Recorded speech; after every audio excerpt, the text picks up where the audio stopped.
The surge of COVID cases in Idaho has gotten so bad that some hospitals in the northern part of the state are having to ration the care they give.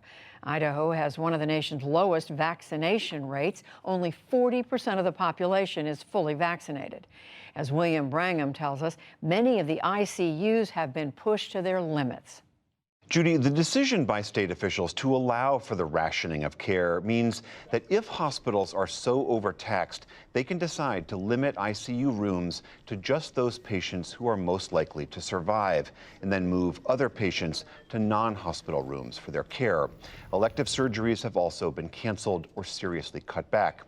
And these problems seem to be accelerating elsewhere in the state. COVID cases are up more than 40% in the last 2 weeks, and hospitalizations up 25%. Brian Whitlock is the CEO of the Idaho Hospital Association. All of the state's full-service hospitals are members of his organization, and he joins me now from Boise. Brian Whitlock, great to have you. I'm sort of alarmed to hear what's going on in your state right now. Can you just give us a sense of what you're hearing from different hospital officials? Thanks, William. Appreciate the opportunity. Our hospitals all across the state have been stressed for a couple of weeks.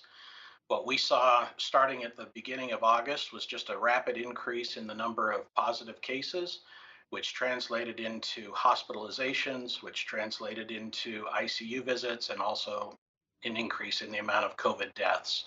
So that's been concerning since the beginning of August, and we've been doing all that we can to prepare, to move into contingency modes, to move hospital space into non-traditional spaces like classrooms, hallways, and other areas where we can at least try to meet the demand that's coming through the doors.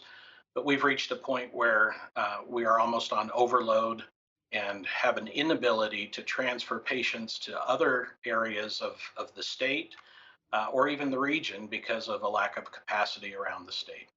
When people hear terms like rationing or crisis standards of care, they're troubling sounding terms. In a practical sense, if I'm a patient who's been in an ICU for a while, or I'm a patient who's arriving at an ICU, what does that mean for me? It means that there may be a longer wait if you are just arriving.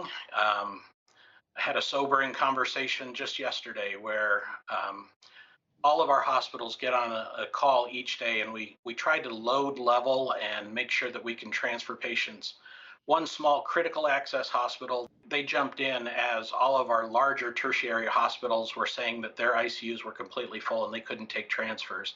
And this tiny hospital said, we just had a COVID patient pass away in our ICU.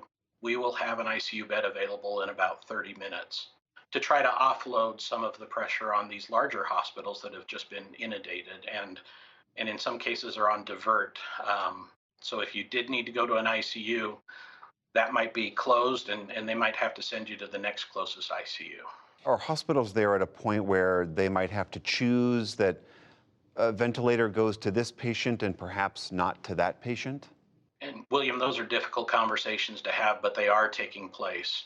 If you have somebody in an ICU that's been on a ventilator for a couple of weeks and is not showing any sign of improvement, and you do have somebody who it might be younger, whose conditions may not be as acute as that person that's been in the ICU for a couple of weeks, those are conversations that are taking place about moving that one patient into comfort care and freeing up the ventilator in order to hopefully save the life of another patient.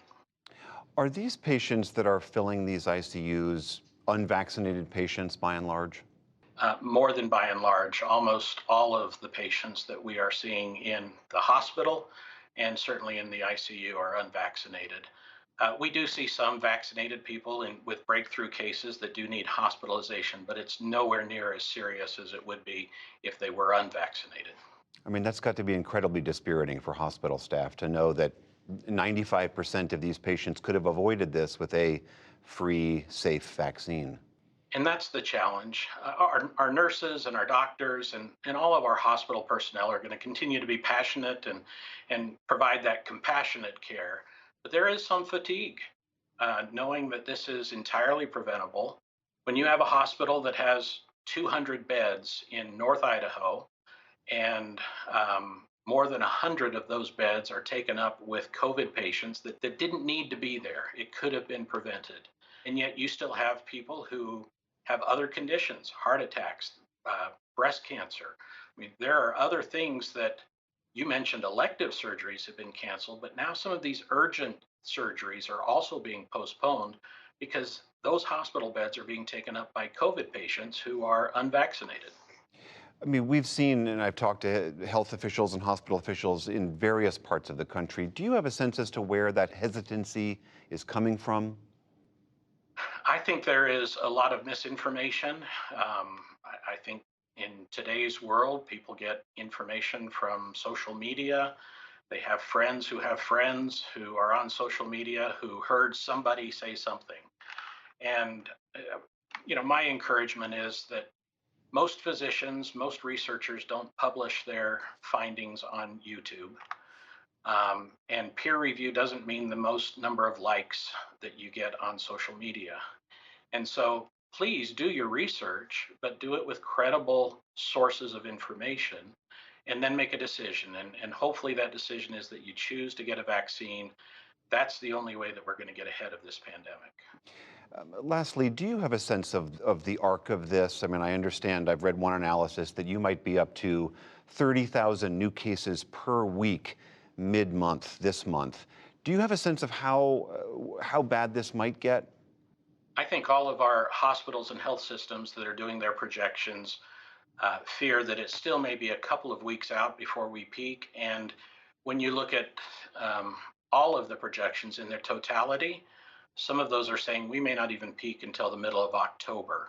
And yes, in a small state like Idaho, when you're having 30,000 cases predicted, that is overwhelming, and that may still be 5 or 6 weeks away. That has our hospital personnel very, very concerned and hopeful that they'll see the seriousness of this crisis that has been declared in North Idaho. And I will tell you, the rest of the state probably is not far behind unless something drastic happens. Brian Whitlock, CEO of the Idaho Hospitals Association, thank you very much for your time. Thank you, William.